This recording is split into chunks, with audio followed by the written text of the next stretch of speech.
In the heart of Beverly Hills, where the elite of Hollywood gathered to see and be seen, stood Maison Rouge, a restaurant so exclusive that even mentioning its name evoked images of crystal chandeliers, perfectly pressed white tablecloths, and dishes that cost more than most people's weekly salary. This wasn't just a place to eat, it was a statement, a declaration of one's arrival in a world where reservation lists were longer than movie credits and where being recognized by name could make or break your evening. Tonight was Thursday, typically the busiest night of the week at Maison Rouge. The restaurant hummed with anticipation as the staff prepared for an evening rumored to include visits from several A-list celebrities celebrating a recent film premiere. The waitstaff moved with practiced precision, polishing already spotless glasses and adjusting table settings that were already perfect. Among them was Daniel Mercier, a 28-year-old waiter whose 5 years at Maison Rouge had given him a certain confidence that bordered dangerously on arrogance. Daniel wasn't just any waiter at Maison Rouge. He was known for his impeccable memory of returning guests, his ability to recommend the perfect wine pairing, and most importantly, his talent for recognizing celebrities even when they tried to remain incognito. This skill had earned him the coveted sections near the restaurant's center, where the most important guests were typically seated, and where the tips flowed as freely as the champagne. "I heard Jennifer Lawrence might be coming in tonight," whispered Sophie, a newer server who often looked to Daniel for guidance. "How do you always know who's who?" What Daniel didn't say was how much he enjoyed the power that came with this knowledge, the subtle nod of recognition he would offer to the famous, the extra attention he would lavish on those he deemed worthy, and conversely, the barely concealed disdain he reserved for those who didn't fit his mental image of what a Maison Rouge guest should be. The restaurant manager, Elise Montgomery, approached with her tablet in hand, reviewing the evening's reservations. At 45, Elise had worked her way up from hostess to manager over 20 years in the business, and she ran Maison Rouge with the precision of a military operation and the diplomacy of a seasoned politician. "Daniel, I've got a full section for you tonight. Table 9 has the producer from Paramount with his entourage. Table 12 is a regular, Mr. Davidson and his wife celebrating their anniversary." She scrolled through her tablet. "Table 7 is still open, but we might use it for overflow or last-minute VIPs." Daniel nodded, mentally calculating the potential tips from his assigned tables. Producer meant money. Anniversary meant sentiment, which could be leveraged into ordering expensive champagne. An excellent night was shaping up. The restaurant's sommelier, Marcus, was busy in the wine cellar, selecting special bottles for the evening. The head chef, Dominique, barked orders in his thick French accent as the kitchen staff prepared for the dinner rush. Every person in the restaurant played their part in the carefully choreographed performance that was a night at Maison Rouge. Daniel prided himself on his own ability to make these assessments. He could tell the difference between old money and new, between the genuinely famous and those who simply wished they were. He could spot a fake designer bag from across the room and could distinguish between someone who belonged at Maison Rouge and someone who had saved for months just to experience it once. "Remember," Daniel told Sophie as they watched the hostess seat an older couple who were clearly regulars, "in this business, you need to be able to read people instantly, the ones who matter and the ones who don't." Sophie looked uncomfortable at his bluntness, but nodded anyway. Daniel didn't notice her discomfort. He was too busy scanning the new arrivals, mentally categorizing them into those deserving of his best service and those who would receive merely his professional courtesy. By 7:30, the restaurant was alive with conversation, clinking glasses, and the subtle dance of servers moving between tables. The lighting had been dimmed to that perfect golden glow that made everyone look their best, and the soft background music provided just enough atmosphere without intruding on conversations. Daniel moved through his section with practiced ease, recommending the chef's special to the producer's table, suggesting a particular vintage to Mr. Davidson that he knew would impress his wife. He was in his element, playing the role he had perfected over years, the sophisticated server who made guests feel simultaneously special and slightly intimidated by his knowledge and poise. Outside, a light rain had begun to fall on the streets of Beverly Hills, creating a shimmering effect on the pavement as cars pulled up to the valet. The hostess kept glancing at her watch, noting that several of the rumored celebrity guests had yet to arrive. Behind her, The reservation book showed a few tables still available, unusual for a Thursday night, but not unheard of. Daniel checked his section once more, satisfied with the flow of service. Sophie had been assigned to the less desirable tables near the kitchen entrance, where the occasional crash of dishes could be heard, despite the restaurant's best efforts at soundproofing. It was where newer servers always started, and Daniel had no intention of taking those tables again, not after working his way up to the prime section over 5 long years. Mr. Peterson on table 4 is requesting you specifically for his wine selection, Elise informed Daniel as she passed by. He remembers you from his last visit. Daniel nodded, pleased at the recognition.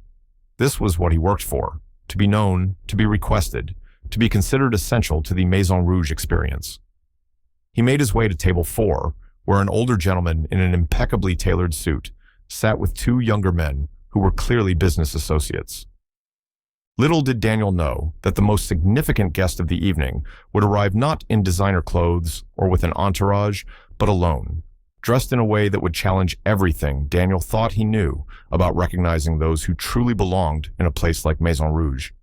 And in his rush to judge, based on appearances, Daniel was about to make the biggest mistake of his career. The sleek black Audi pulled up to the curb outside Maison Rouge without fanfare. Unlike the stream of gleaming luxury vehicles that had arrived throughout the evening, dropped off by valets who competed for the best tips, this car was driven by its owner and parked a block away. The rain had slowed to a gentle mist, leaving the sidewalks glistening under the street lamps as a solitary figure made his way toward the restaurant's entrance. Harrison Ford walked with the relaxed gait of a man who had nothing to prove to anyone. At 82, he carried himself with a quiet dignity that came from decades of success, balanced with a life deliberately kept away from Hollywood's constant spotlight. Tonight, he wasn't dressed for the cameras or for impressing anyone. He wore what he felt comfortable in: well-worn jeans that had seen better days, sturdy boots that showed miles of use, and a simple navy jacket over a plain gray t-shirt. His only concession to luxury was the quality watch on his wrist, a gift from his wife years ago, not chosen for its brand, but for its reliability. As he approached Maison Rouge's glittering entrance, Harrison paused, observing the scene through the windows. The restaurant was clearly in full swing, tables filled with Los Angeles elite dressed in their finest. For a brief moment, he considered turning around and finding somewhere quieter, somewhere he might blend in more easily. But he had heard about Chef Dominique's new seasonal menu for months, and tonight was one of the rare evenings when his schedule allowed him to dine out without any publicity or studio obligations. He pulled open the heavy glass door and stepped into the warm glow of the restaurant's entryway. The hostess, a young woman named Amber, with perfectly coiffed hair and a practiced smile, looked up from her reservation tablet. Her eyes flicked over Harrison's casual attire, and a subtle shift in her expression betrayed her immediate assessment. This was not their usual clientele. "Good evening, sir," she said, the professional warmth in her voice not quite reaching her eyes. "Do you have a reservation with us tonight?" Harrison smiled gently. "No, I'm afraid I don't. I was hoping you might have a table available." Amber's fingers tapped rapidly on her tablet, her brow furrowed slightly. "I'll need to check if we can accommodate you, sir. We're quite busy this evening." The implication hung in the air. Maison Rouge was not the kind of place one simply walked into without a reservation, especially dressed as he was. What Amber didn't realize was that Harrison Ford had never been one for making reservations. Throughout his decades-long career, he had developed a preference for spontaneity when it came to his personal time, a small rebellion against the rigidly scheduled nature of his professional life. And more often than not, restaurants found a way to seat the man who had played both Han Solo and Indiana Jones. But tonight, perhaps due to the dim lighting in the entryway or Harrison's deliberate lack of celebrity presentation, recognition didn't dawn on Amber's face. Instead, she surveyed the restaurant floor with the expression of someone trying to find the least objectionable place to seat an unexpected and underdressed guest. "We may have a small table available in about 15 minutes, she said finally, though her tone suggested she was hoping he might decide the wait wasn't worth it. "That would be fine," Harrison replied, unperturbed. "I'm in no hurry." Amber nodded, still not making eye contact. "You can wait at the bar if you'd like, sir." Harrison thanked her and moved toward the bar, where he ordered a simple scotch on the rocks. As he waited, he observed the restaurant with interest. Maison Rouge was indeed as elegant as he'd heard. The space balanced modern luxury with classic comfort in a way that justified its reputation. Around him, conversations flowed in carefully modulated tones, punctuated occasionally by the practiced laugh of someone accustomed to being in the spotlight. At the hostess stand, Amber was engaged in a hushed conversation with Elise, the restaurant manager. Their eyes occasionally darted toward Harrison at the bar, and their expressions suggested they were discussing where to place this unexpected guest who didn't quite fit their usual profile. "He doesn't have a reservation," Amber explained, her voice low, "and he's not exactly dressed for Maison Rouge." Elise assessed Harrison from across the room. "Is table 7 in Daniel's section still open?" Amber nodded. "It's the only one available right now. It's not the best table." "That's fine," Elise decided. "Put him there. Daniel can handle it."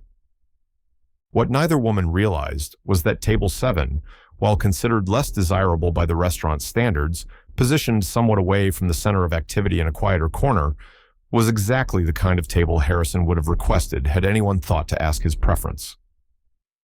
10 minutes later, Amber approached Harrison at the bar. "Your table is ready, sir. If you'll follow me." Harrison settled his tab with a generous tip that went unnoticed and followed the hostess through the restaurant. He was aware of the subtle glances from other diners, not the looks of recognition he was accustomed to, but rather curious or dismissive glances at his casual attire amid the sea of designer clothing. Amber led him to a small table tucked in a corner near a window. "Your server will be with you shortly," she said, placing a menu on the table before quickly retreating. Harrison settled into his seat, content with the relative privacy the table afforded. From this vantage point, he could observe the entire restaurant while remaining somewhat removed from its center stage. He picked up the menu, genuinely interested in the culinary creations that had earned Chef Dominique his stellar reputation. At the service station, Amber approached Daniel, who was arranging a tray of desserts for one of his other tables. "You've got to walk in at table 7, she informed him, her tone slightly apologetic. "No reservation. Probably just wants to say he's been here." Daniel's expression flickered with annoyance. Table 7 was in his section, but was typically reserved for overflow or less important guests.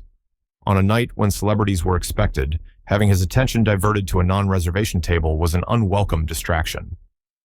"What's he drinking?" Daniel asked, not bothering to look over at the table yet. "Scotch at the bar, nothing fancy," Amber replied with a slight roll of her eyes. Daniel sighed. "I'll get to him after I serve these desserts." As Harrison waited patiently at his table, gazing out at the rainy Los Angeles evening, he remained blissfully unaware that his unassuming entrance had already set in motion a chain of judgments and assumptions that would lead to one of the most uncomfortable and ultimately illuminating dining experiences of his life. Daniel finished serving the elaborate chocolate soufflés to the producer's table, accepting their compliments with a practiced smile that vanished the moment he turned away. He paused at the service station to check his reflection in the mirrored surface of a serving tray, adjusting his bow tie before reluctantly making his way toward table 7.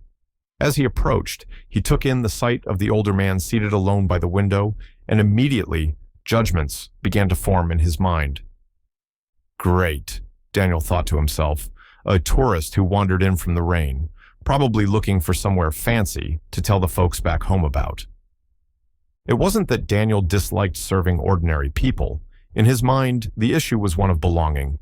Maison Rouge wasn't just any restaurant, it was an institution, a place where Hollywood royalty and business magnates came to dine in an atmosphere of exclusivity and refinement. In Daniel's view, allowing just anyone through the doors diminished that special quality, like admitting the general public to a private club. "Good evening, sir," Daniel said as he reached the table, his tone professionally courteous but noticeably cooler than the warm enthusiasm he had shown to his other tables. "Welcome to Maison Rouge. My name is Daniel, and I'll be your server tonight." Harrison looked up from the menu with a friendly smile. "Thank you, Daniel. It's a beautiful restaurant." There was something in the man's voice, a depth and resonance that momentarily caught Daniel off guard, but the waiter quickly dismissed the thought. After all, plenty of ordinary people had pleasant voices. "Are you familiar with our menu, sir?" Daniel asked. the question itself implying that he assumed the answer was no. "It's my first time here," Harrison admitted, "but I've heard wonderful things about Chef Dominique's cuisine." Daniel nodded, offering the rehearsed description of the evening's specials, but without the animated passion he had used when describing the same dishes to the producer's table.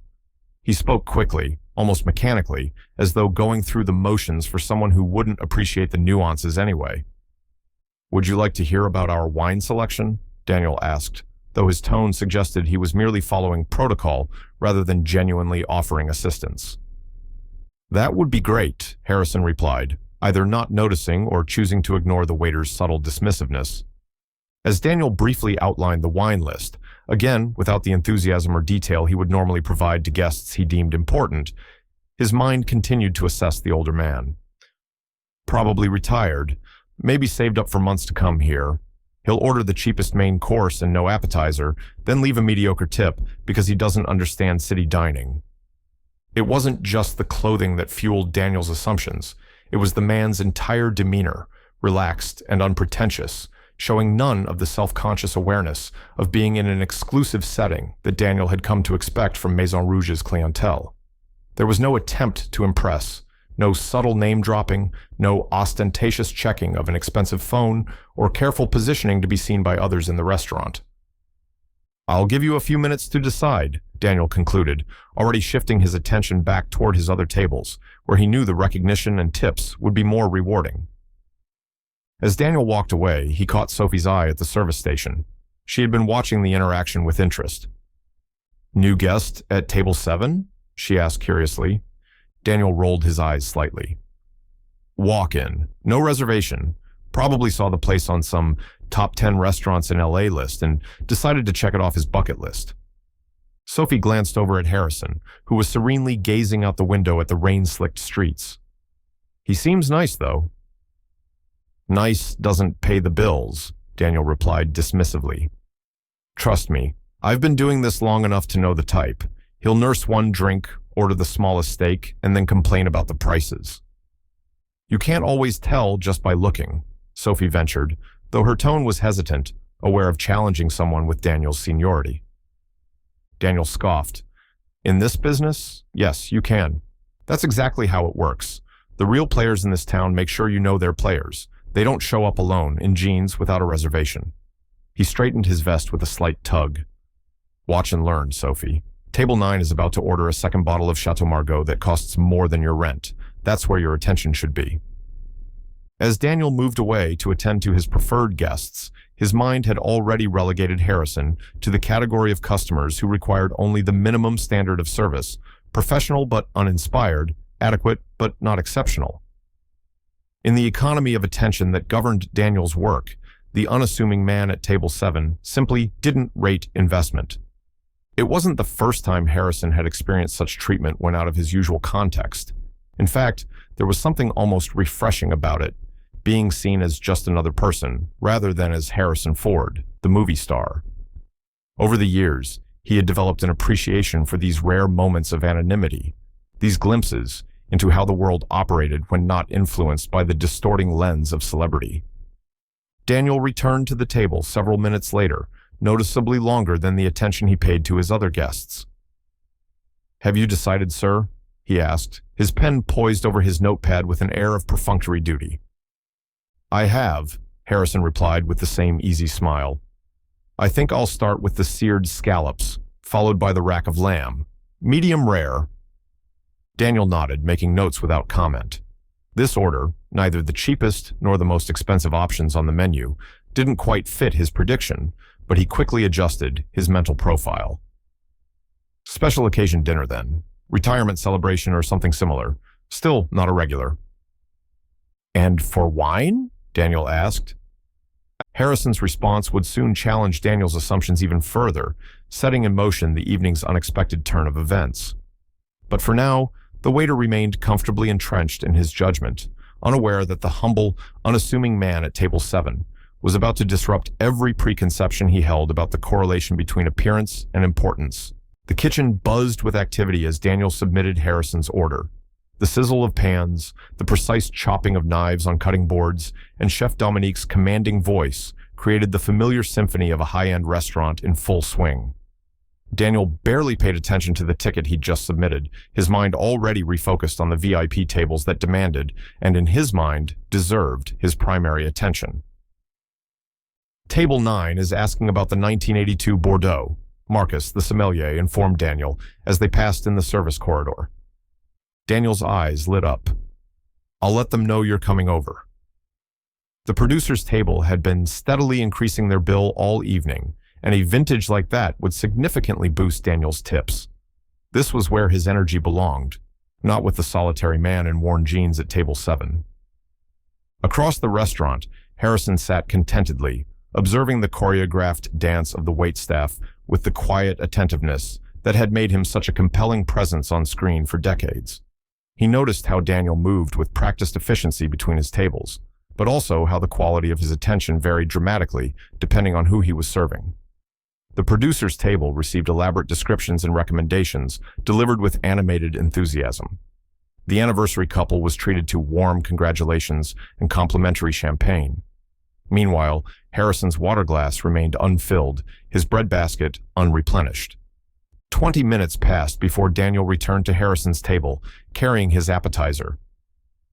The seared scallops, he announced, placing the dish down without the flourish or description he had provided to other tables.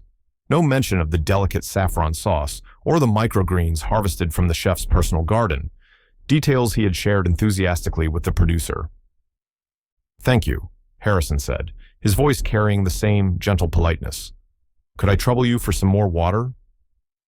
Of course, Daniel replied, though his eyes were already drifting toward table 12, where Mr. Davidson was signaling for attention. I'll be right back with that. Another 15 minutes passed before the water appeared, delivered by a busboy rather than Daniel himself. By this time, Harrison had finished his appetizer, the empty plate sitting at the edge of his table uncollected. He made no complaint, simply thanking the busboy with a warm smile that momentarily confused the young man, who was accustomed to being essentially invisible to most guests. Daniel's neglect wasn't malicious or even entirely conscious.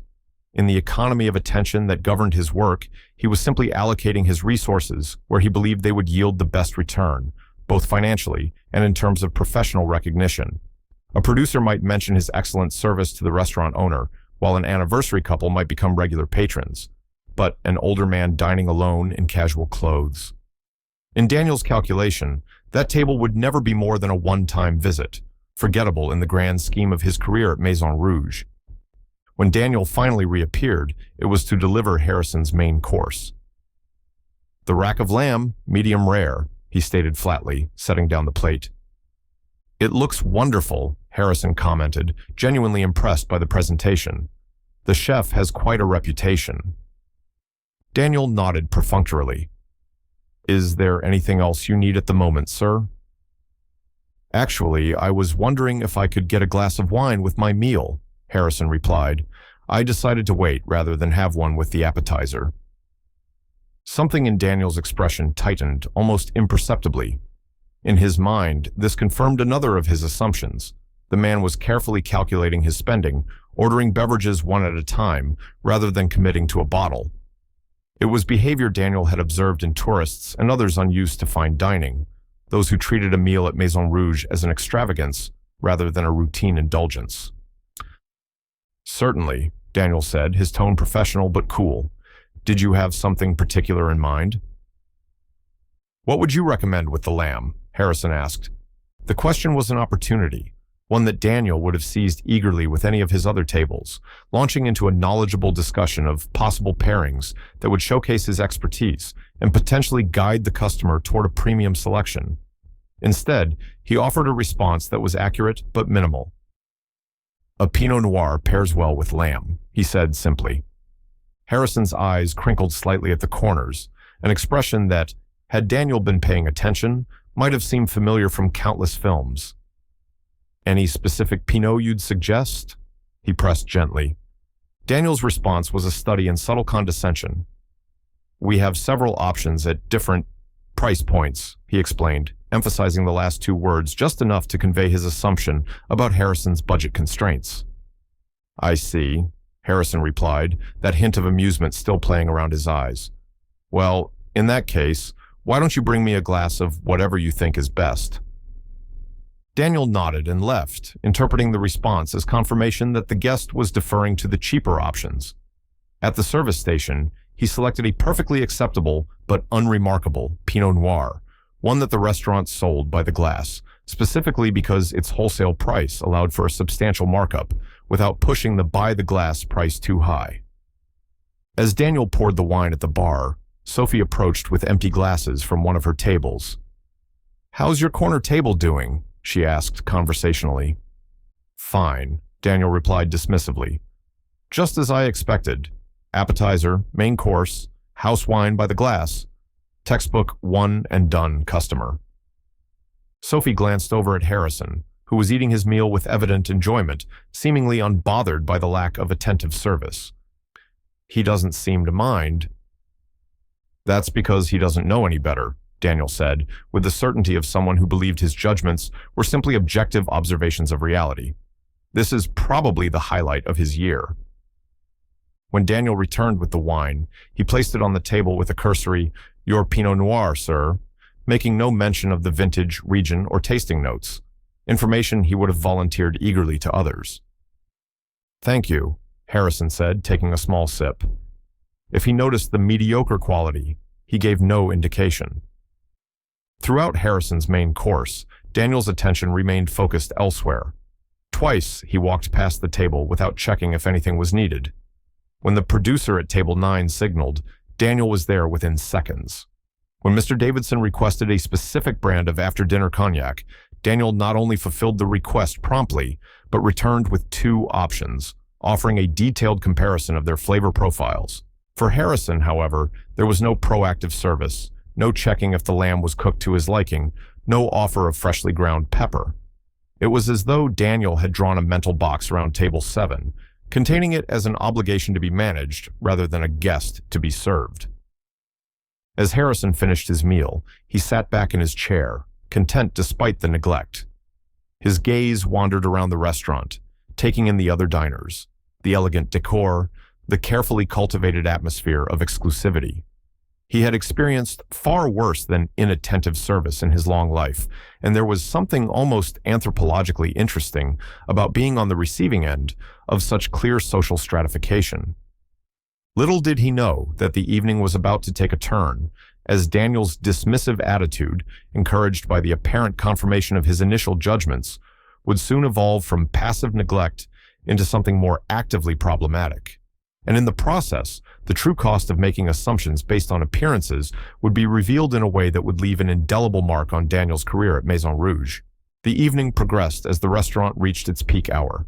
The soft lighting seemed to grow more intimate, conversations flowed more freely, and the carefully curated playlist of jazz standards provided the perfect backdrop for Maison Rouge's elegant atmosphere. Throughout the restaurant, waiters moved with practiced precision, presenting dishes with theatrical flourishes, and describing wines with poetic enthusiasm, at most tables, that is. At table 7, Harrison had finished his lamb and mediocre Pinot Noir, the plates sitting at the edge of his table for nearly 15 minutes before a busboy, not Daniel, finally cleared them away. The neglect might have bothered another guest, but Harrison observed it with the patient curiosity of someone who had seen far worse behavior on film sets and in Hollywood boardrooms over his long career. When Daniel finally reappeared, his manner remained coolly professional. "Would you care for dessert, sir?" he asked, the question delivered as more of a formality than a genuine invitation. Harrison considered for a moment. "Actually, I was thinking about trying one of your special vintage wines. I understand you have quite a collection here." Something flickered across Daniel's face, surprise mingled with skepticism.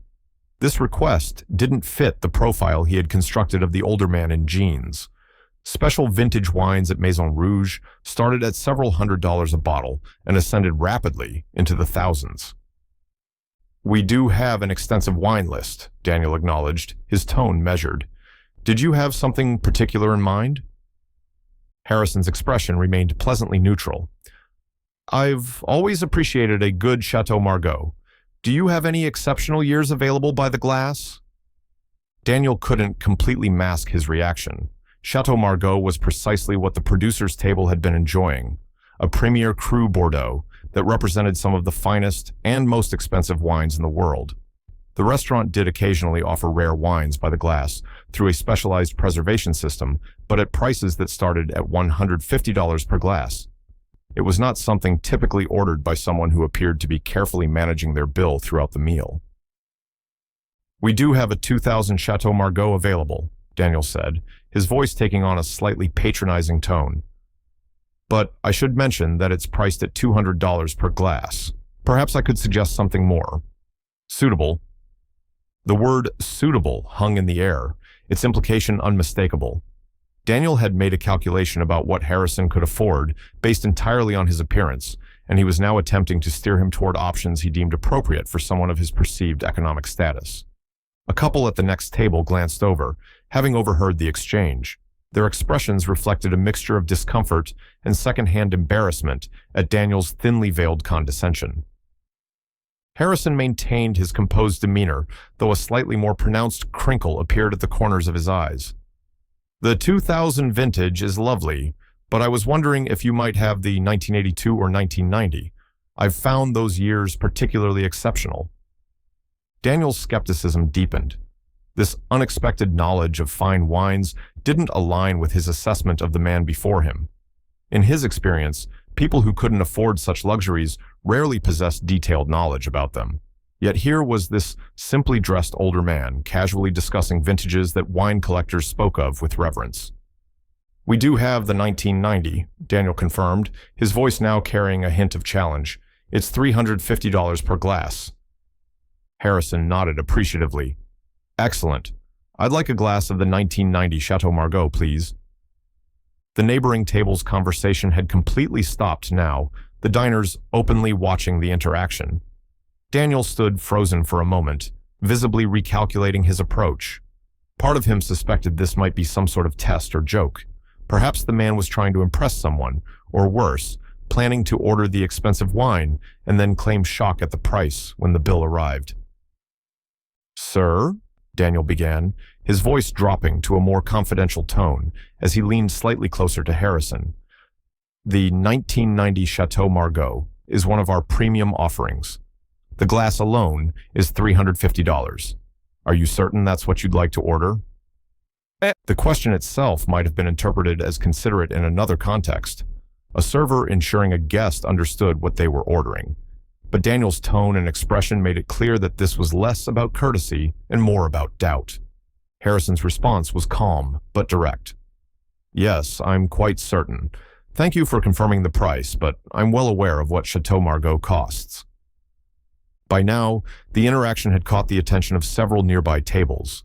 A woman in a designer dress whispered something to her companion, both of them glancing between Harrison and Daniel with increasing interest. The restaurant's ambient noise seemed to dim slightly around table 7, as though the space itself was holding its breath. Daniel straightened, his professional mask back in place, though noticeably strained. "Very well, sir. I'll bring that right away."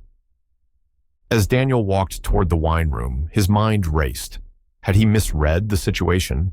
Was this man actually wealthy despite his casual appearance? Or was this heading toward an uncomfortable confrontation when the bill arrived? Either way, Daniel now faced the awkward position of having his assumptions publicly challenged. At the service station, Daniel encountered Marcus, the sommelier. "The gentleman at table 7 wants a glass of the 1990 Chateau Margaux," he informed him, unable to keep a note of disbelief from his voice. Marcus raised an eyebrow. "The 1990? That's unexpected. We don't open that bottle for just anyone." "Exactly," Daniel replied, an edge to his words. "He doesn't exactly look like our usual Chateau Margaux client." Marcus glanced over at Harrison, his expression thoughtful. "You know, sometimes the wealthiest guests are the ones who care least about appearances. I once served Warren Buffett, and he was drinking cherry Coke with his meal." Daniel shook his head dismissively. "Trust me, this isn't Warren Buffett. This is someone who doesn't know what he's getting into." "Well, I'll get the wine," Marcus said with a shrug, "but maybe double-check that he understands the price before we open it." Daniel returned to Harrison's table with Marcus following a few steps behind, carrying a specialized tray with the necessary equipment for serving such a prestigious wine. "Sir," Daniel began again, his tone making it clear this was a final warning. I just want to confirm once more that you'd like the 1990 Chateau Margaux. It will be $350 for the glass. The neighboring tables had fallen completely silent now, the diners watching with undisguised interest. Even a server passing by slowed his pace, curious about the outcome of this unusual standoff. Harrison looked directly at Daniel, and for the first time that evening, something in his gaze seemed to shift. A momentary glimpse of the commanding presence that had defined his iconic film roles. Yes, Daniel, he said, his voice steady and clear. I'd like the 1990 Chateau Margaux, and while you're at it, perhaps you could recommend a dessert that would pair well with it. The direct use of his name and the unwavering confidence in Harrison's voice momentarily disrupted Daniel's composure. Wordlessly, he nodded to Marcus, who proceeded with the elaborate ritual of presenting the bottle, explaining its provenance, and preparing to extract a measure of the precious liquid through the specialized preservation system. As Marcus worked, Daniel stood awkwardly to the side, increasingly aware of the attention from surrounding tables. What had begun as a simple case of a server making assumptions about a guest based on appearance had escalated into a public display that was casting both Daniel and Maison Rouge in an unflattering light. What Daniel didn't yet realize was that this uncomfortable moment was only the beginning. The wine incident was about to catalyze a chain of events that would transform an evening of quiet dismissiveness into a lesson in humility that would follow him for the rest of his career. Marcus finished pouring the deep ruby liquid into the specially designed crystal glass, the movement practiced and reverent. The sommelier stepped back with a respectful nod toward Harrison, who thanked him warmly. As Marcus departed, Daniel remained beside the table, his professional demeanor increasingly strained as he became acutely aware of the attention from nearby diners. Would you like to hear about our dessert options now, sir? Daniel asked, his voice tight with the effort of maintaining composure. Please, Harrison replied, lifting the glass of Chateau Margaux and appreciating its color in the restaurant's soft lighting before taking a small, thoughtful sip. Daniel began reciting the dessert menu in the same perfunctory manner he had used throughout the evening, a stark contrast to the passionate descriptions he had offered his other tables. No mention of the pastry chef's innovative techniques or the locally sourced ingredients that made Maison Rouge's desserts as renowned as its main courses. I think I'll try the chocolate soufflé, Harrison decided once Daniel had finished his mechanical recitation. Very good, sir. I'll put that order in for you. Daniel turned to leave, eager to escape the uncomfortable situation. One moment, Harrison called gently. Could you tell me a bit more about this wine? It's quite exceptional. Daniel hesitated, caught between his desire to retreat and the professional obligation to respond. The question highlighted another dimension of his poor service. Any other guest ordering such a prestigious wine would have received an enthusiastic discourse on its characteristics from either Marcus or himself. It's a very fine Bordeaux, Daniel offered inadequately, acutely aware of how far this fell short of the expertise he typically prided himself on. One of the first growths. Harrison nodded thoughtfully. The balance is remarkable. I've always appreciated how the 1990 vintage manages to be powerful, yet elegant.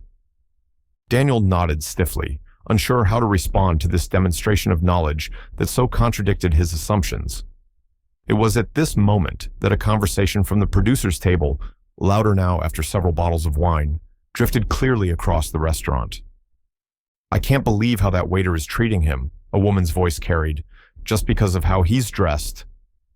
Daniel's face flushed hot with embarrassment. He glanced toward the voice and saw that the producer's entire party was now watching the interaction at table 7 with undisguised interest. If you'll excuse me, I'll check on your soufflé, Daniel said hurriedly, retreating toward the kitchen. As he passed the service station, he caught Sophie's concerned expression. Everything okay? She asked quietly. Fine, Daniel snapped, though it was clearly a lie. His hands trembled slightly as he input the dessert order into the system. When Daniel emerged from the kitchen several minutes later, he intended to keep his distance from table 7 until the soufflé was ready. But as he passed by a table of young executives, another of his high-priority groups, he overheard a comment that stopped him cold. That's the waiter I was telling you about, one of the men said, gesturing subtly toward Daniel. The one who's been treating that older gentleman like he doesn't belong here. Daniel felt a cold weight settle in his stomach. What had begun as a private judgment was now becoming a public spectacle. Worse, it was affecting how other guests, important guests, viewed both him and the restaurant. In that moment, something shifted in Daniel. The embarrassment and doubt crystallized into a defensive anger. In his mind, he wasn't the one at fault. It was the unusual guest who had disrupted the natural order of Maison Rouge by appearing in clothes that didn't match the setting or the wine he had ordered. Daniel approached the young executive's table with a forced smile. "Is everything to your satisfaction, gentlemen?" he asked, his voice carrying just a bit louder than necessary. They nodded, suddenly awkward at being addressed by the subject of their conversation. "Excellent," Daniel continued, his tone becoming increasingly artificial. "We do try to maintain certain standards here at Maison Rouge, though sometimes it can be challenging." His gaze drifted meaningfully toward Harrison's table, the implication unmistakable. It was a desperate attempt to reassert his authority, to bring these valued customers back into alignment with his view of the proper social hierarchy. But the gambit failed spectacularly. The executives exchanged uncomfortable glances, clearly disapproving of Daniel's unprofessional comment. One of them cleared his throat and changed the subject, a clear dismissal. Flustered and increasingly desperate to regain control of his narrative, Daniel made a critical error. As he passed by a table of regular patrons seated near Harrison, an older couple who dined at Maison Rouge twice monthly and were known for their generous tips, he paused to check on their meal. "Is everything to your liking tonight?" he asked, with the warm attentiveness he had withheld from table 7. "Everything is wonderful as always, Daniel," the woman replied, "though I must say, the service seems a bit uneven this evening." Daniel felt the comment like a physical blow. These were his reliable customers, the ones who specifically requested his section. Their good opinion mattered to his standing at Maison Rouge. The woman's expression cooled noticeably. "I see. We sometimes get tourists or people who wander in, not realizing what kind of establishment this is," Daniel continued, digging himself deeper in his desperate attempt to justify his behavior. "They order things without understanding the cost or the tradition behind them." The husband, who had been listening silently, set down his fork. "Are you referring to the gentleman at the corner table?" he asked, his tone making it clear he found Daniel's comments distasteful. "I'm just saying," Daniel replied, his voice rising slightly with defensive energy, "that there's a certain expectation when dining at Maison Rouge, a mutual understanding between the establishment and its guests." "About what?" the husband pressed. "The size of their wallet or the cost of their clothes?" The question hung in the air, pointed and uncomfortable.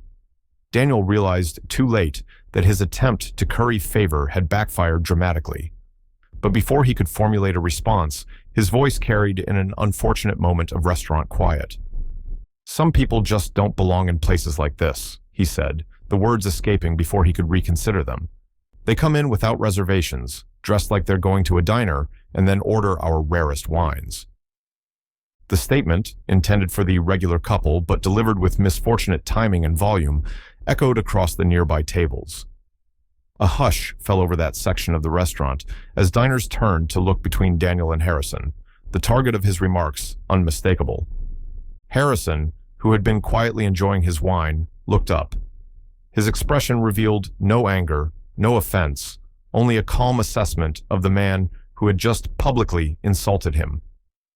That steady gaze, familiar to millions of moviegoers but still unrecognized by Daniel, held a quiet dignity that made the waiter's remarks seem all the more petty by comparison. The silence that followed seemed to stretch endlessly. Daniel stood frozen, suddenly aware that he had crossed a line from poor service into outright unprofessional behavior. The couple he had been speaking to looked mortified on Harrison's behalf. Nearby tables buzzed with disapproving whispers. In that moment, Daniel's carefully constructed identity as Maison Rouge's premier waiter began to crumble. He had based his professional persona on his ability to recognize importance, to discern who deserved special treatment. Now, publicly, that judgment was being called into question, not just by the mysterious guest at table 7, but by the very clientele Daniel had been trying to impress. And still, the evening's most dramatic revelation remained ahead, as the consequences of Daniel's public humiliation of a guest were about to become far more severe than he could possibly have anticipated. The uncomfortable silence that followed Daniel's outburst lasted only seconds, but to the mortified waiter, it felt like an eternity. Conversations around the restaurant had dropped to hushed whispers, the elegant ambience of Maison Rouge now tainted with the awkwardness of a social faux pas, too significant to ignore. Daniel stood paralyzed, the weight of dozens of disapproving gazes pressing upon him as the full impact of his public indiscretion began to sink in. It was a gentle hand on his shoulder that finally broke his trance. Daniel turned to find Elise, the restaurant manager, standing beside him. Her expression was composed, professional, but the tightness around her eyes conveyed a controlled fury that made his stomach drop. "Daniel," she said quietly, her voice calm but carrying an unmistakable edge, "I need to speak with you immediately." Elise hesitated, torn between addressing Daniel's situation and greeting the high-profile guests. "Wait for me at the service station," she instructed Daniel firmly. "Do not return to any tables until I speak with you." From his position, Daniel could see Harrison still sitting calmly at table 7, seemingly unperturbed by the scene that had just unfolded. The older man took another appreciative sip of his Chateau Margaux, his demeanor betraying no offense or distress. This composure somehow made Daniel feel even worse. The contrast between his own unprofessional outburst and his guest's dignified response could not have been starker.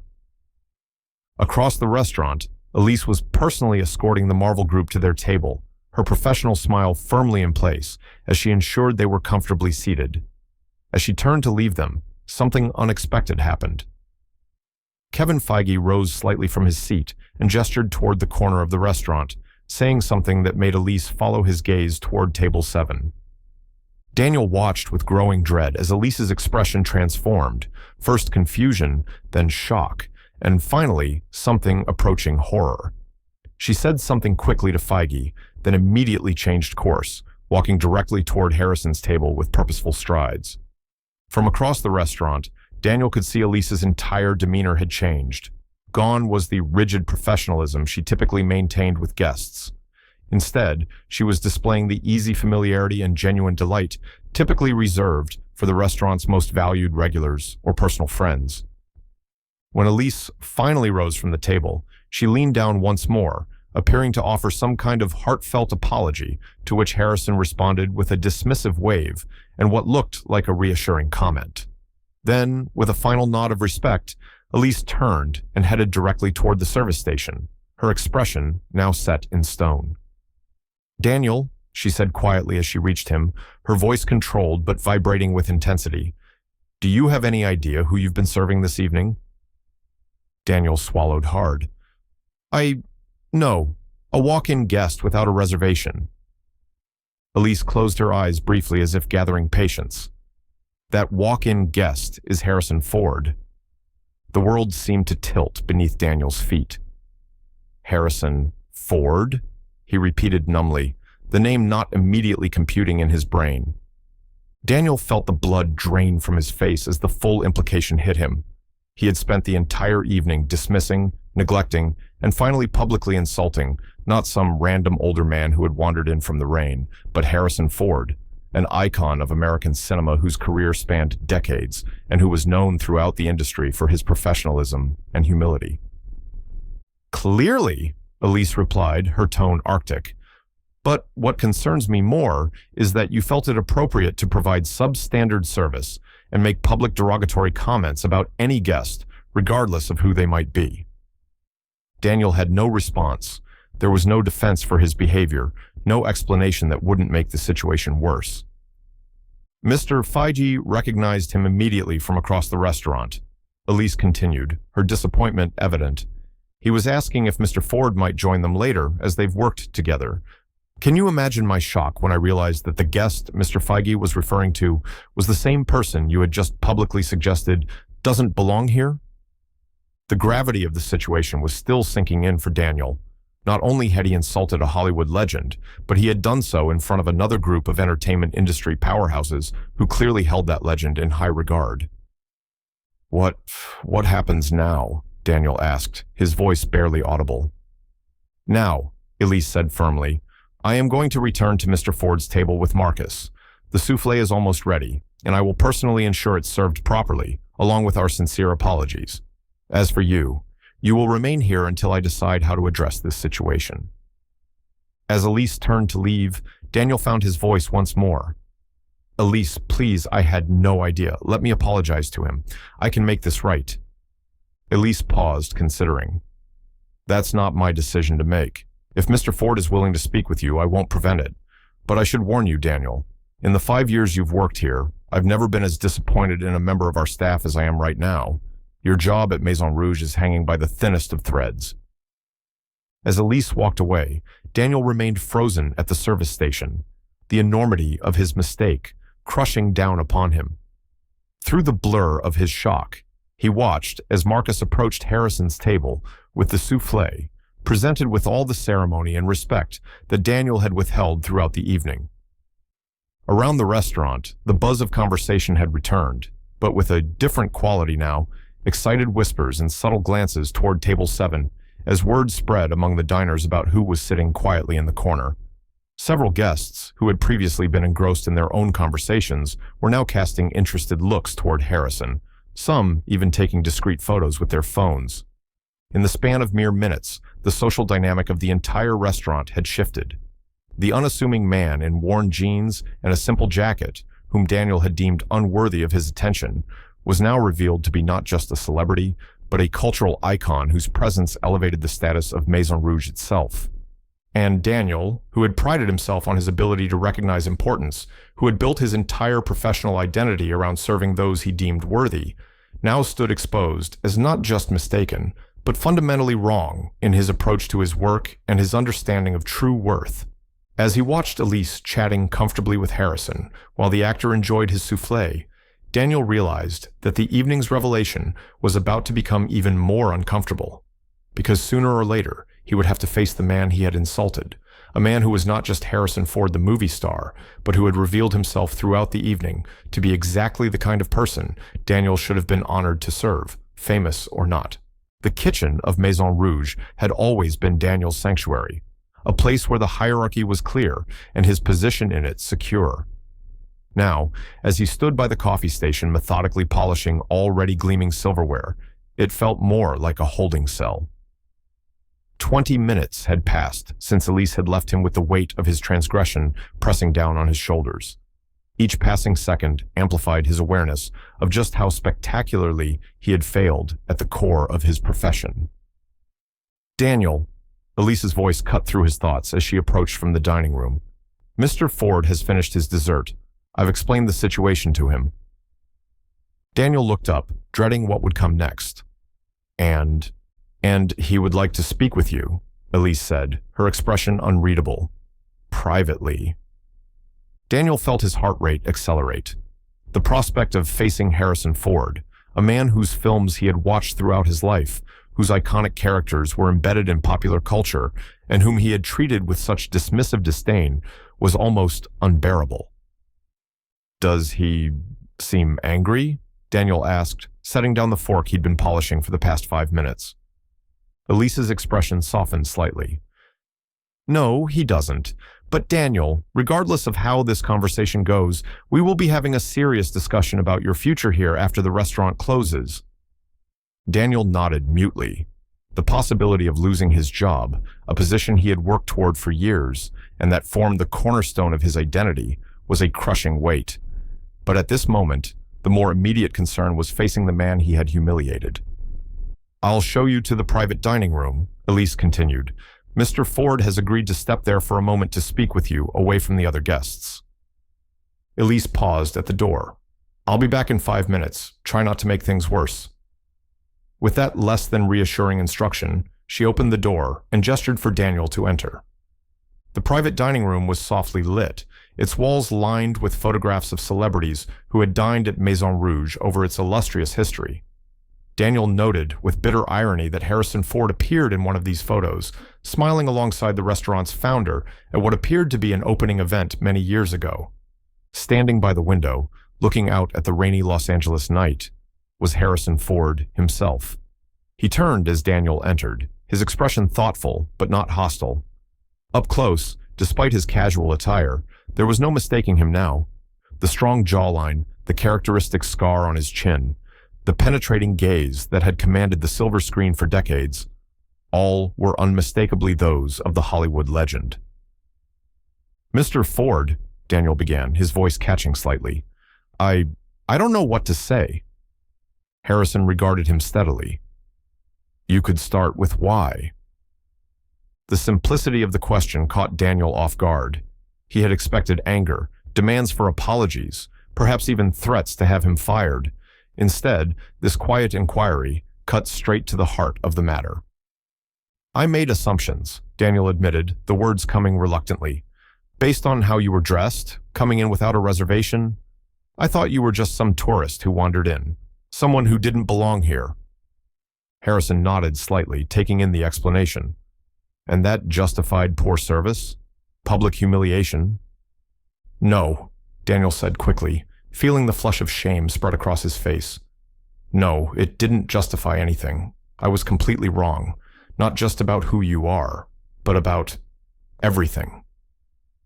Harrison moved away from the window, taking a seat at the small table in the center of the room. He gestured for Daniel to sit across from him. Hesitantly, Daniel complied, feeling like a schoolboy called to the principal's office.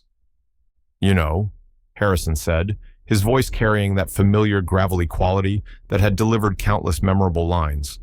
"When I first started in Hollywood, I was a carpenter." Daniel blinked, surprised by this change in direction. "I made cabinets, built decks. Good, honest work," Harrison continued. "I would show up at executives' houses in my work clothes, covered in sawdust, to install their expensive custom pieces. Some of them treated me like I was invisible. Others spoke to me like I was a child. A few were decent human beings who offered me water and treated me with respect." He leaned forward slightly. "I never forgot how it felt to be judged based on my appearance or occupation.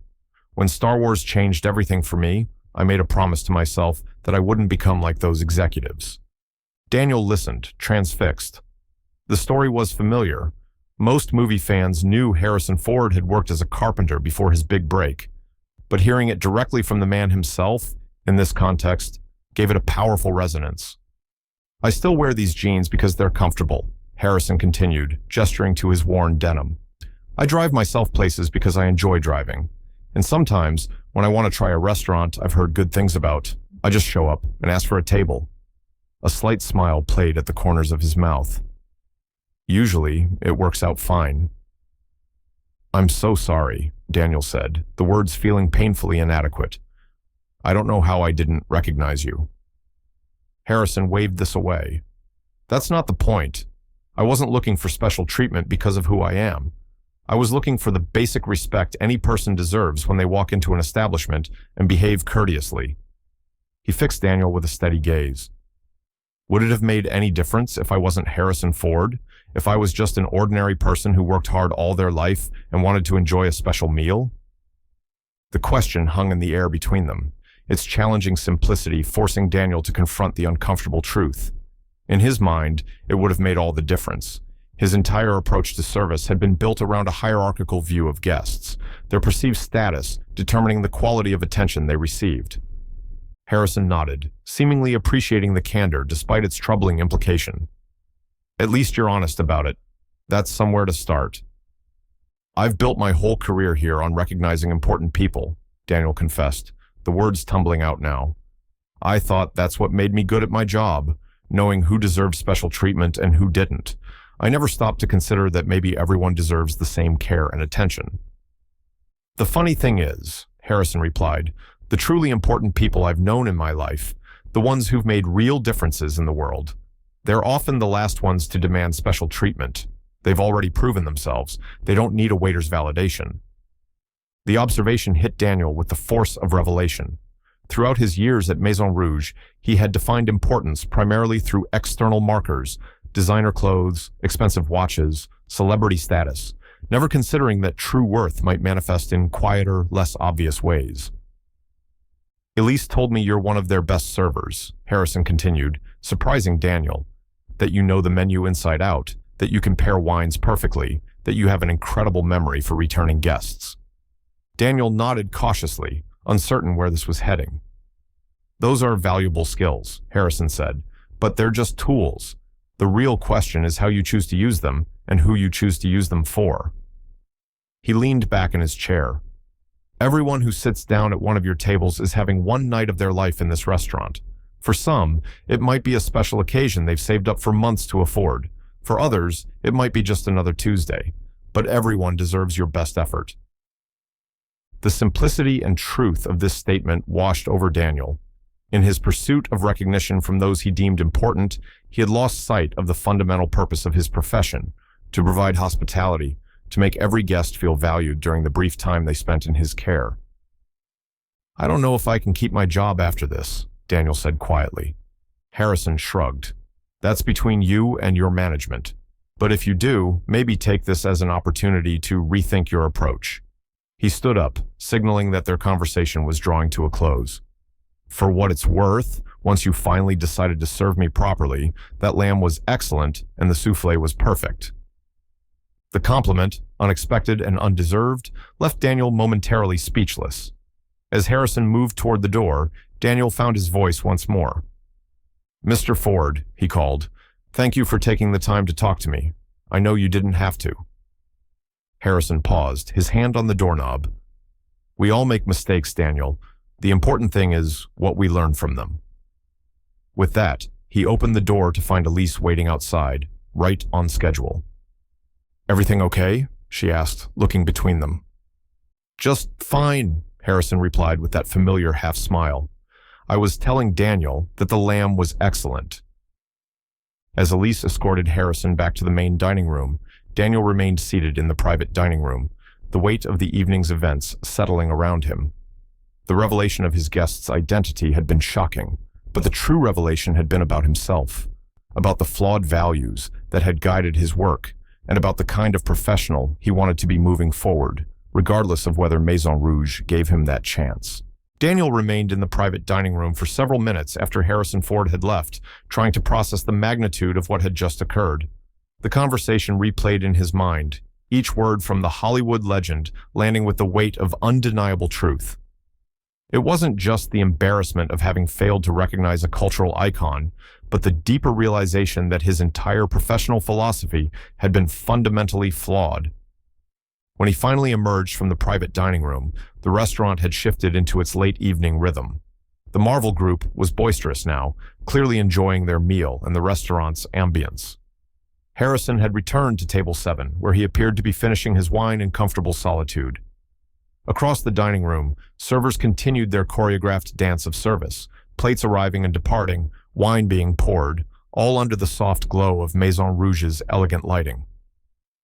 Daniel's first glimpse of the staff's reaction came when he passed the bar. Marcus, the sommelier who had served Harrison the Chateau Margaux, gave him a look that combined pity with a touch of schadenfreude. Rough night, he commented quietly as Daniel passed, neither a question nor entirely a statement. At the service station, Sophie was preparing a tray of coffee for one of her tables. Her eyes widened when she saw Daniel. "Is it true?" she whispered urgently. "Was that really Harrison Ford?" Daniel nodded numbly. "Yes, it was." "And you didn't recognize him all night?" Her tone betrayed both disbelief and a hint of second-hand embarrassment. "No," Daniel admitted. "I just saw—" He trailed off, unable to complete the thought without further indicting himself. "An older man in casual clothes," Sophie finished for him, a note of disappointment in her voice.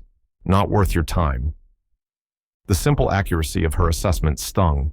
Before Daniel could respond, Elise appeared beside them, her expression professional but tense. "Daniel, I need you to handle your remaining tables, except for Mr. Ford's, which I'll be personally attending to. We'll discuss the situation after closing." Her tone left no room for negotiation. "And please, try to maintain some level of professionalism for the rest of the night." "Yes, of course," Daniel replied, grateful for the reprieve, but aware that it was temporary. The real reckoning would come later. As he returned to his section, Daniel was acutely conscious of the changed atmosphere around him. The other servers gave him a wide berth, their usual camaraderie replaced by awkward avoidance. Busboys who typically sought his approval now barely met his eyes. Even the regular guests who had previously enjoyed his attentive service now regarded him with a mixture of curiosity and mild disapproval, word of his behavior having spread throughout the restaurant. At table 9, the producer who had been drinking Chateau Margaux all evening fixed Daniel with a pointed stare as he approached to check on their desserts. "Everything is fine," the producer said curtly before Daniel could even ask, his tone making it clear that the waiter's presence was barely tolerated. Near the kitchen entrance, Daniel passed another server, Miguel, who had worked at Maison Rouge almost as long as he had. Miguel pulled him aside briefly. "Man, what were you thinking?" he asked in a hushed tone. "Everyone's talking about it in the kitchen. Carlos said he's been serving Harrison Ford for years whenever he comes in, and he's one of the nicest celebrities that dine here. Always remembers the staff's names, asks about their families." As the evening progressed, Daniel moved through his duties mechanically, providing adequate service, but lacking the confident flourish that had been his trademark. He couldn't help stealing glances toward table 7, where Harrison was now engaged in conversation with Kevin Feige, who had come over from the Marvel table. The two men were talking animatedly, with the kind of easy rapport that came from shared experiences in their industry. Other servers and even some kitchen staff found excuses to pass by Harrison's table, each hoping for a moment of recognition or interaction with the star. Elise managed this parade with diplomatic skill, ensuring no one intruded too much on Harrison's evening, while allowing the staff their small moment of excitement. Through it all, Daniel noticed something that further underscored his misjudgment. Despite his fame and the obvious excitement his presence generated, Harrison maintained the same unpretentious demeanor he had displayed all evening. He signed a napkin for a young busboy who shyly approached the table, listened attentively to Chef Dominique when he emerged briefly from the kitchen to greet him, and generally behaved with a graciousness that made Daniel's earlier treatment seem all the more inappropriate by contrast. The restaurant fell quiet as the last guests departed. The staff began their closing rituals, tables being reset for tomorrow, glasses polished and stored, the day's accounts being settled. Throughout this process, Daniel felt increasingly isolated, the usual after-hours camaraderie notably absent as his colleagues maintained a respectful but clear distance. Finally, Elise gestured for Daniel to join her in the small office behind the hostess station. Inside, she had already prepared the evening's receipts and was reviewing the night's performance on her tablet. She motioned for Daniel to sit in the chair across from her desk. "I've been the manager here for 8 years, she began, setting down her tablet and meeting his eyes directly. "In that time, I've dealt with drunk celebrities, entitled executives, staff conflicts, and kitchen disasters. But I have never, not once, had to address a situation where one of my top servers publicly humiliated a guest based solely on their appearance." Daniel nodded, accepting the rebuke without defense. "I know," Daniel said quietly, "and I'm truly sorry. I've already apologized to Mr. Ford, but I want to apologize to you as well." Elise's expression softened slightly. "What did he say to you?" "When you spoke privately?" Daniel recounted the conversation as accurately as he could, including Harrison's story about his carpentry days and his observations about true importance. As he spoke, he saw something shift in Elise's expression. Not forgiveness exactly, but perhaps a recognition that the evening's disaster might serve a purpose beyond mere humiliation. When Daniel finished, Elise was silent for a moment, considering. "That sounds like him," she said finally. "Always finding the teaching moment." She leaned back in her chair, her decision apparently made. "Daniel, I should fire you for what happened tonight. By any standard of professional conduct, your behavior warranted immediate dismissal." Daniel nodded, bracing himself for the inevitable. "However," Elise continued, "I believe in second chances when they're earned. And oddly enough, it seems that Harrison Ford believes you might have learned something valuable from this experience." Daniel looked up, surprised by the unexpected direction of the conversation. "So here's what's going to happen," Elise said, her tone turning brisk and businesslike. "You're suspended for 2 weeks without pay. When you return, You'll be assigned to the section by the kitchen, the one you've been avoiding for the past 3 years. You'll work that section exclusively for a month, serving whoever is seated there with the same attention and care you would give to a celebrity. The terms were harsh but fair, perhaps even merciful considering the circumstances. Daniel nodded his acceptance, too relieved at the prospect of keeping his job to argue about the conditions. "One more thing," Elise added. "When you return, I want you to train the new staff on wine service and menu knowledge, but I also want you to include a section on treating all guests with equal respect, regardless of their appearance or perceived status. Use tonight as a case study if you want." Daniel felt a strange mix of emotions at this additional requirement, embarrassment at having to revisit his failure publicly, but also a sense that doing so might help transform it from merely a humiliating episode into something genuinely instructive. "I understand," he said. "Thank you for the second chance." As he left Elise's office and stepped into the now empty restaurant, Daniel knew that his professional reputation at Maison Rouge would take months, if not years, to rebuild. The story of how he had mistreated Harrison Ford would likely become part of the restaurant's lore, whispered among staff for years to come. Yet alongside the shame and regret, there was a glimmer of something else, a recognition that tonight's painful lesson might ultimately make him not just a better server, but a better person. If Harrison Ford, who had every right to be offended, could find value in their interaction, perhaps Daniel could as well.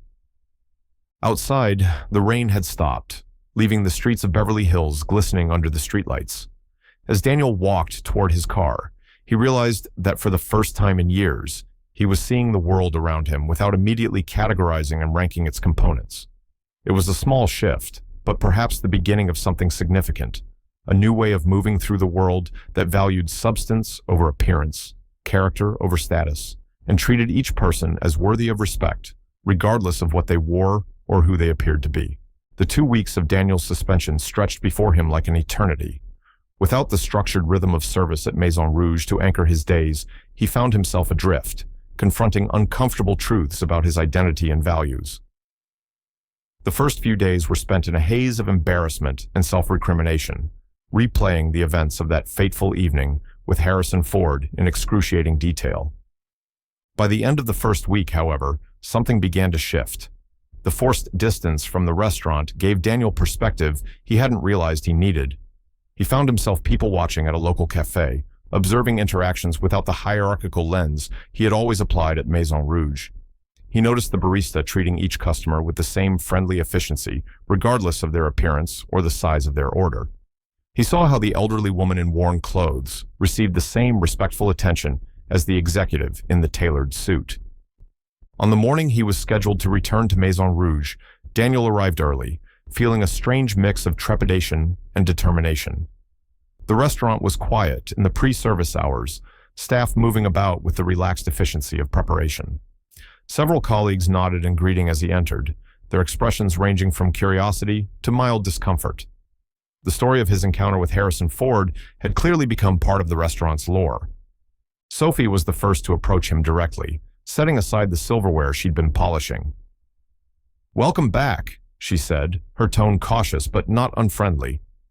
"Thanks," Daniel replied, still finding his footing in this new dynamic where his former confidence felt inappropriate. "It's good to be back." "Your section by the kitchen is all set up," she informed him, a hint of sympathy in her voice. The assignment to this least desirable section, typically reserved for newer staff or walk-ins without reservations, was a public demotion that everyone in the restaurant understood. Daniel nodded, accepting the information without complaint. "I appreciate it, Sophie."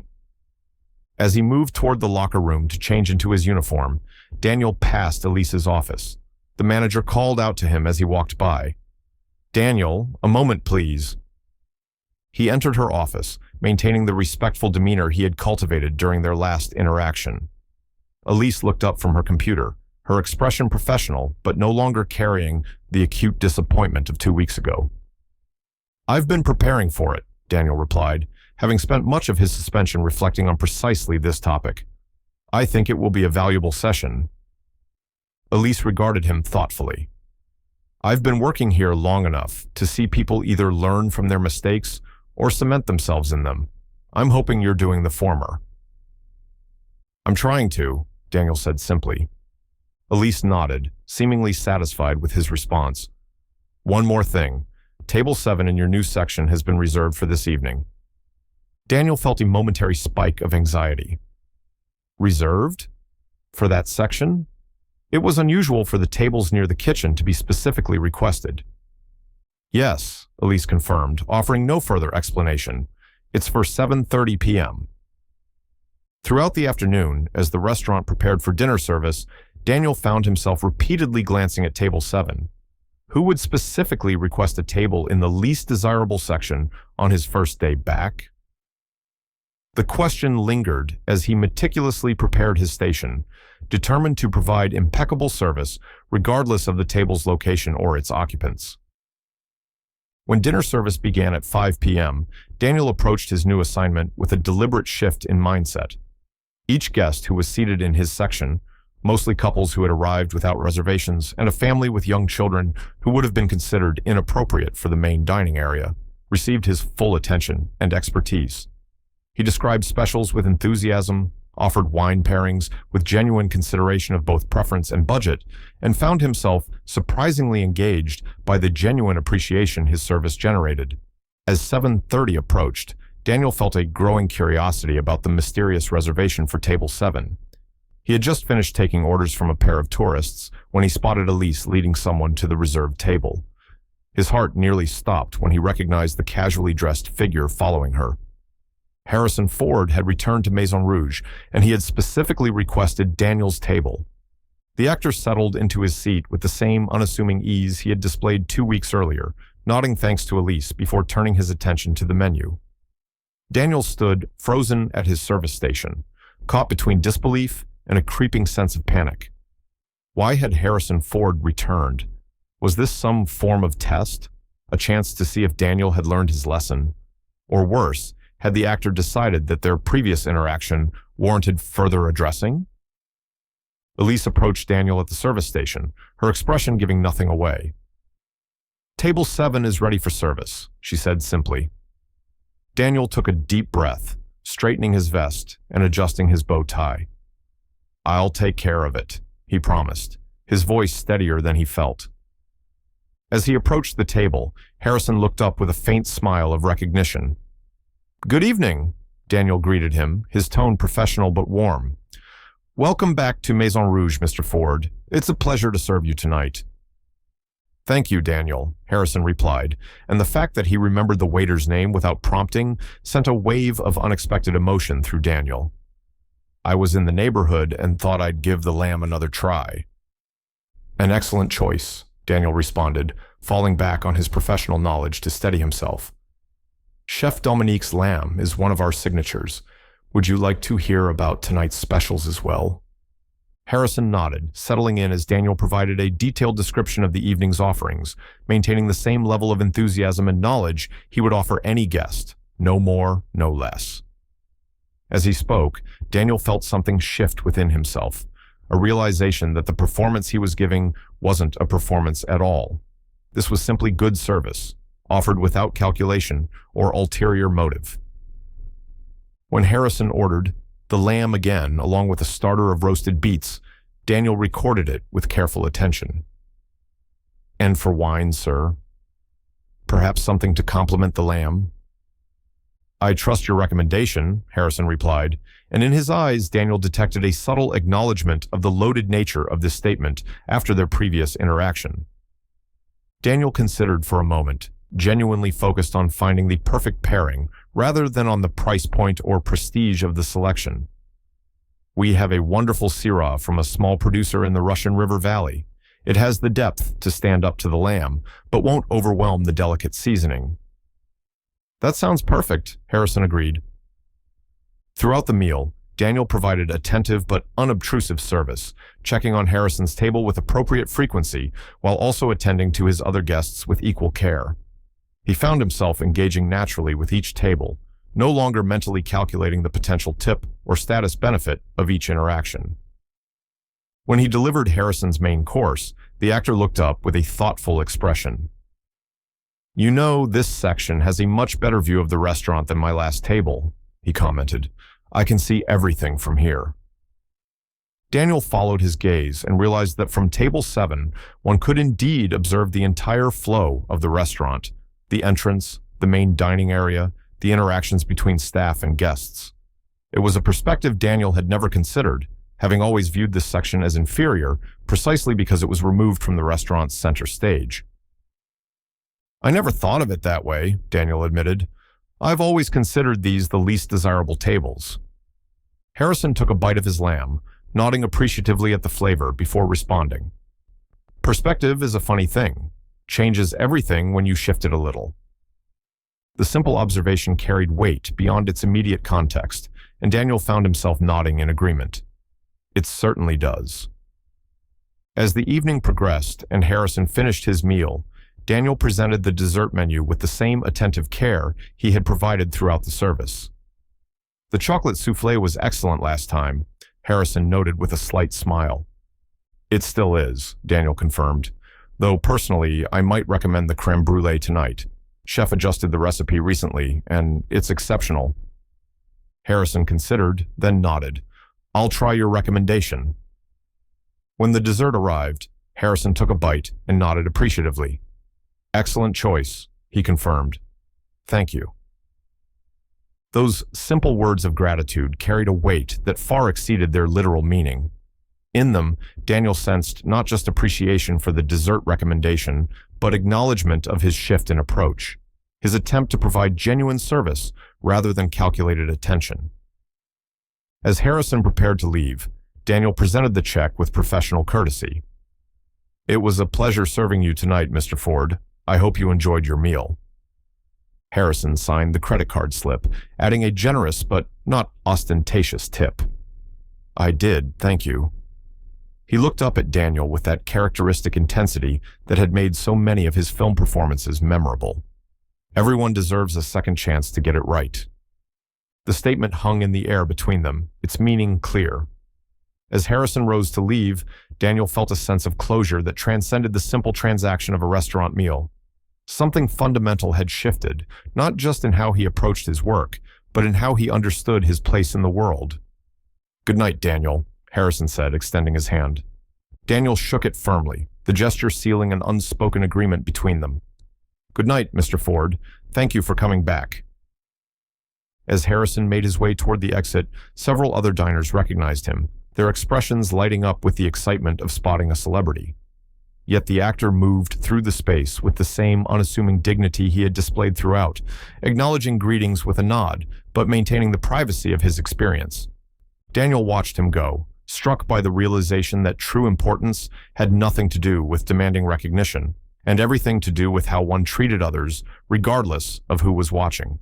The morning after Harrison Ford's unexpected return to Maison Rouge, Daniel arrived early for his scheduled training session with the new staff. The restaurant was quiet, sunlight streaming through the windows and illuminating the empty tables that would later be filled with diners. As he arranged materials at a small service table, Daniel found himself replaying the events of the previous evening, still processing the significance of Harrison's deliberate return. Elise entered the dining room, carrying a stack of training manuals. She paused, observing Daniel's thoughtful expression.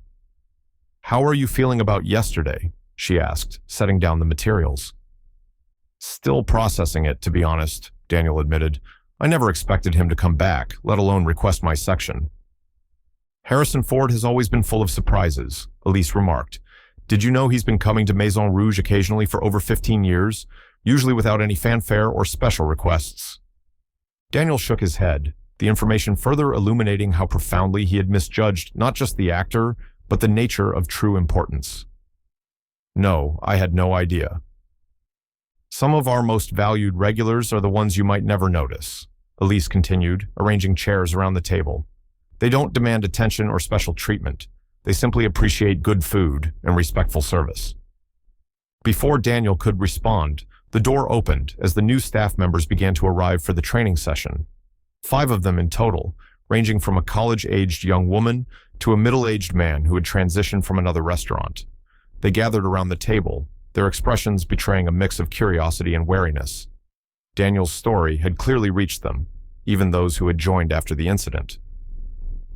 As Daniel began the session, covering the technical aspects of wine service and Maison Rouge's specific protocols, he found himself infusing the material with a perspective he wouldn't have considered just weeks earlier. Rather than emphasizing the status symbols that separated important guests from others, he focused on the universal elements of excellent service: attentiveness, knowledge, and respect, applicable to every table regardless of its occupants. When he reached the section on guest relations, Daniel paused, considering his approach. Vulnerability wasn't a state he was accustomed to embracing, particularly in a professional context. Yet, authenticity seemed the only appropriate foundation for the lesson he needed to convey. 2 weeks ago, he began, I made the worst mistake of my professional career. I judged a guest based solely on his appearance, provided substandard service because I deemed him unimportant, and ultimately insulted him publicly. The new staff members exchanged glances, clearly aware of the incident, but surprised by Daniel's direct acknowledgement. That guest turned out to be Harrison Ford, Daniel continued, though that's not the point of the story.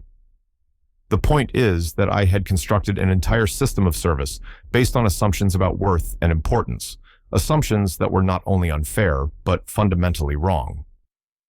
As Daniel shared the details of the evening, including Harrison's gracious response and unexpected return, he observed the staff's reactions. The college-aged woman appeared moved, while the older man nodded in recognition, perhaps having witnessed similar behaviors in his previous positions.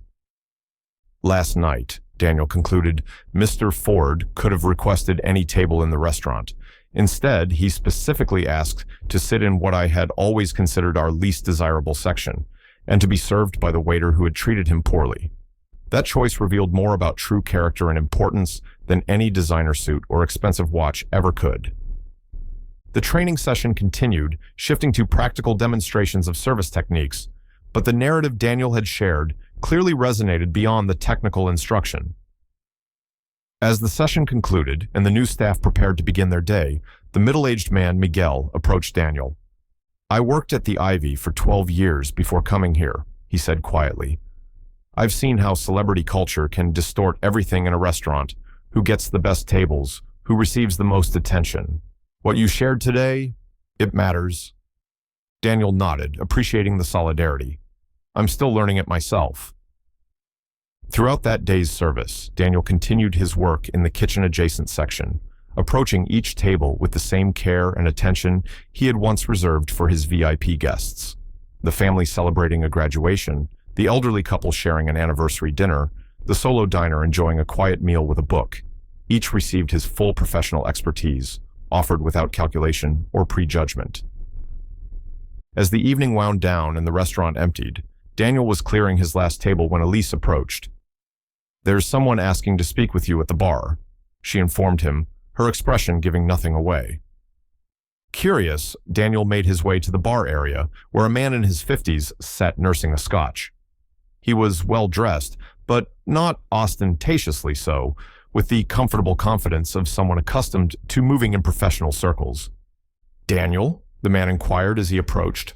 I'm Richard Townsend, Harrison Ford's assistant. Mr. Ford asked me to give you this, Richard continued, sliding a small envelope across the bar. Cautiously, Daniel opened it to find a handwritten note on simple stationery. The message was brief but impactful. Daniel.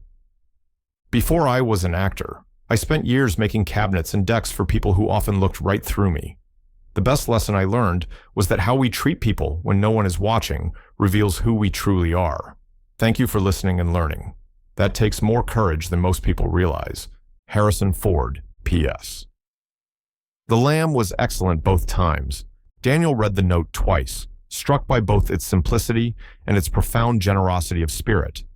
That Harrison Ford had taken the time to send a personal note after their interaction spoke volumes about the man's character. He also asked me to tell you something, Richard added as Daniel carefully folded the note. He said to remind you that in his 40-plus years in Hollywood, he's seen people rise and fall based not on their talent, but on how they treated others on their journey up. After Richard departed, Daniel remained at the bar for a moment, processing the unexpected connection that had formed through what had initially been a humiliating professional failure. In seeking to recognize importance, he had failed to see the truly important person before him, not because of who Harrison Ford was as a celebrity, but because of who he was as a human being. When Daniel finally gathered his things and prepared to leave for the evening, he passed through his section one last time.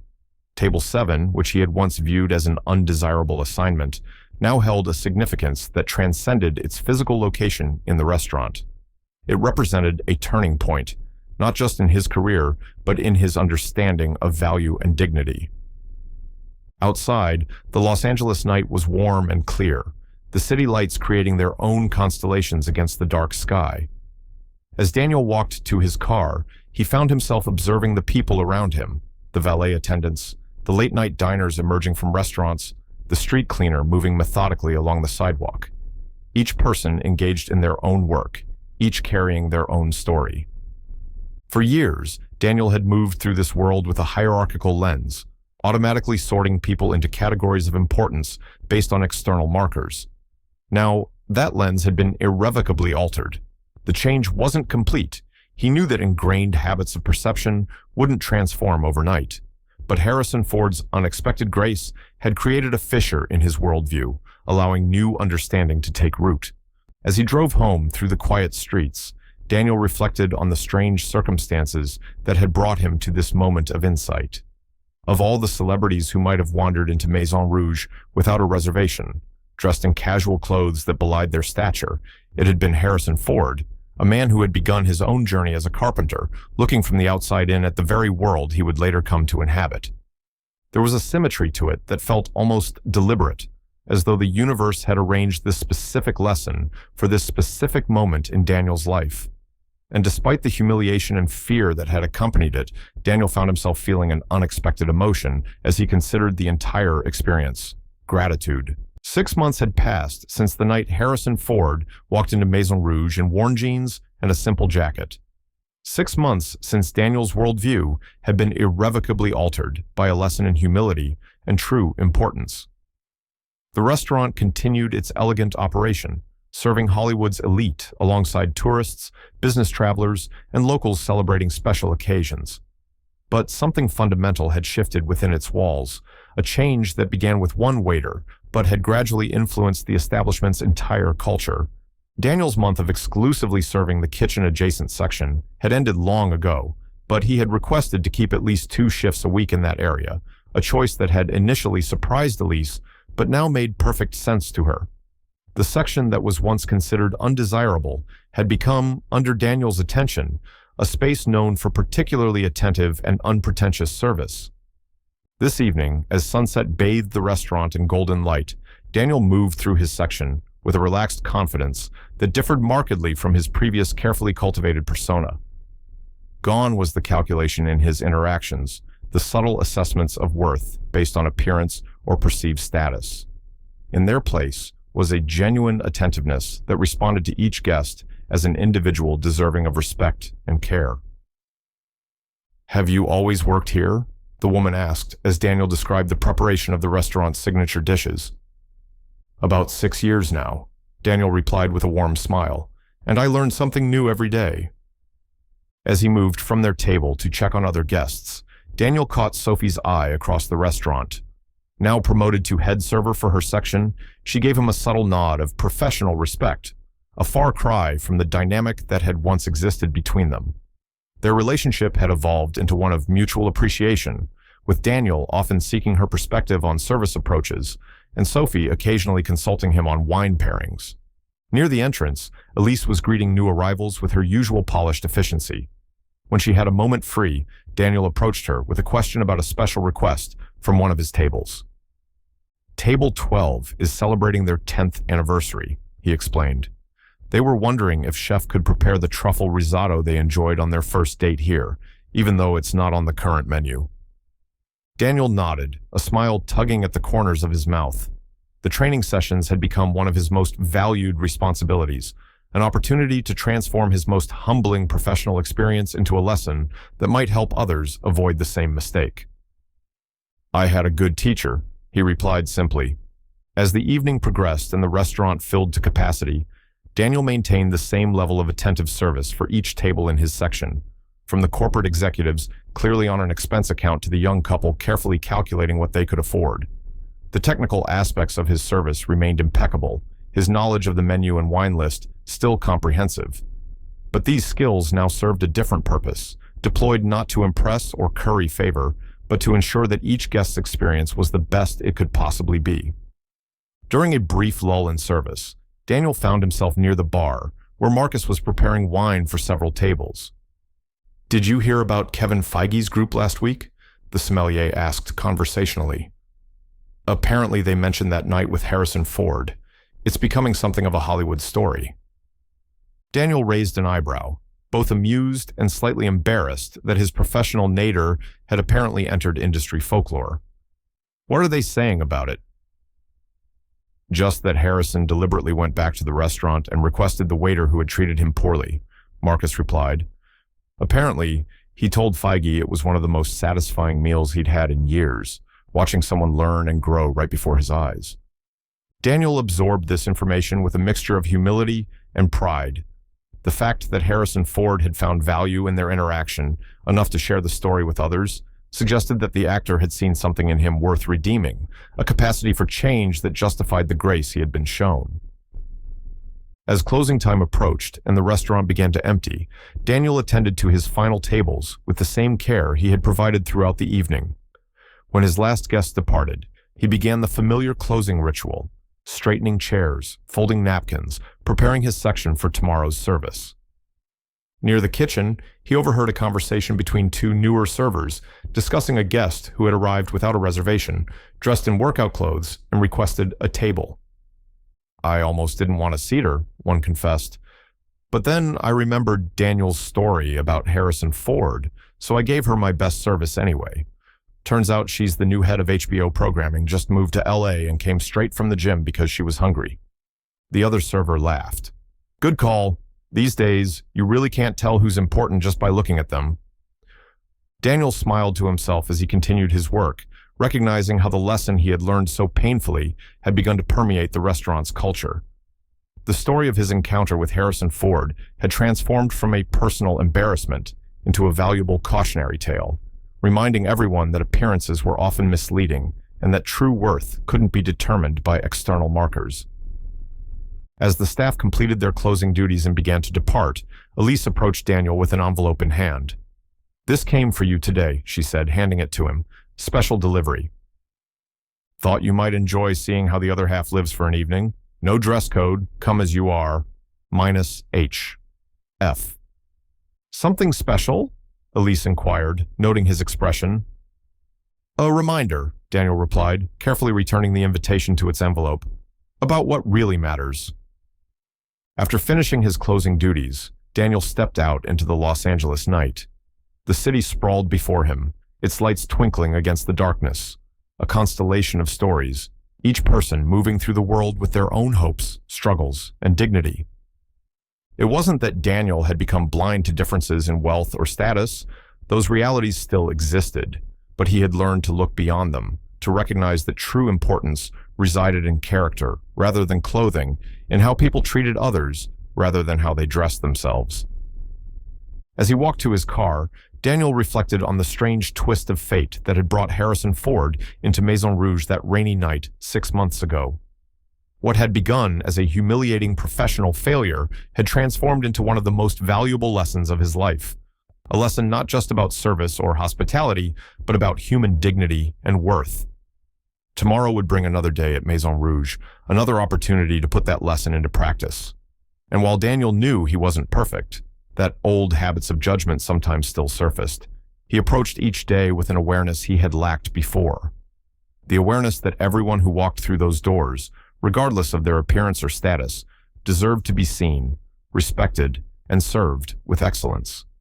It was a simple truth, but one that had transformed not just his approach to his profession, but his understanding of value in a world too often dazzled by surface and show. And for that lesson, painful as it had been to learn, Daniel would always be grateful to the unassuming man in worn jeans who had ordered the Chateau Margaux and changed everything